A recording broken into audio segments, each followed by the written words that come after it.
नमस्कार. काल मंचर शहराचे नगरपंचायत मतमोजणी काल होती आणि ती मतमोजणी झाल्यानंतर जे काही निकाल आपल्या सर्वांना समजलेले आहेत आणि त्या माध्यमातून अतिशय त्या ठिकाणी एक शंका निर्माण होते.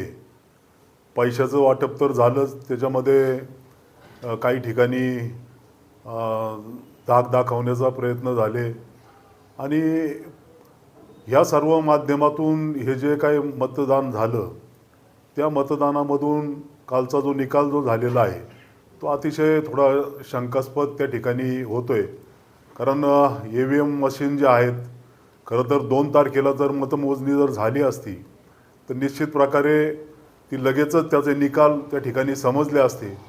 परंतु 15 ते 20 दिवस ह्या पेट्या ज्या वेळेला तिथे मशीन ज्या वेळेला ठेवल्या गेल्या आणि त्या माध्यमातून काल जो निकाल लागलेला आहे तो थोडासा शंकास्पद त्या ठिकाणी वाटतोय.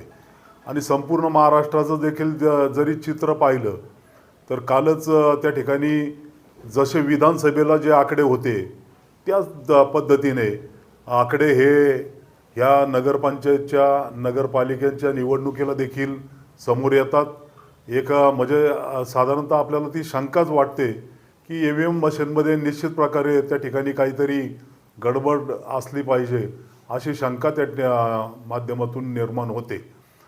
आणि दुसरं असं की बऱ्याचशा प्रमाणामध्ये या ठिकाणी मोठमोठाले नेते मंडळी या ठिकाणी आली आणि त्यांनी ज्या काही जाहीर सभा घेतल्या, गल्लोगल्लीमध्ये जे काही त्यांनी पदयात्रा त्यांनी काढल्या, त्या माध्यमातून देखील थोडं म्हणजे मोठमोठाले नेते येऊन जर ह्या मतदारांना जर काही आमिष दाखवित असतील, काही बोलत असतील, बाहेरचे लोक या ठिकाणी येऊन मतदारांना वेगळ्या पद्धतीने त्या ठिकाणी आकर्षित करण्याचा प्रयत्न जर करत असतील, त्या माध्यमातून देखील काही ठिकाणी असं वातावरण त्या ठिकाणी झालं.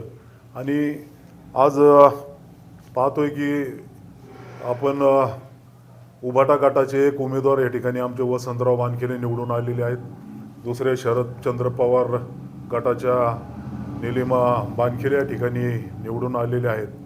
आणि बाकीचे जे काही उमेदवार आहेत त्यांना देखील जर मतदान जर पाहिलं तर फार कमी प्रमाणात असं मतदान त्या ठिकाणी झालेलं आहे. मग विनोद घुले असतील, तिथं फक्त त्या वार्डामध्ये जर त्यांची एवढी संघटना चांगली असताना देखील त्यांना नगण्य मतदान होणं, किंवा पलीकडच्या 4 नंबर वार्डमध्ये देखील त्या ठिकाणी गणेश खानदेशे हा बऱ्याच वर्षापासून चांगला एक काम करणारा कार्यकर्ता आहे, बरेच सामाजिक कार्य देखील त्यांनी केलेले आहेत, त्याला देखील अशी कमी प्रमाणात मतदान झालेलं आहे.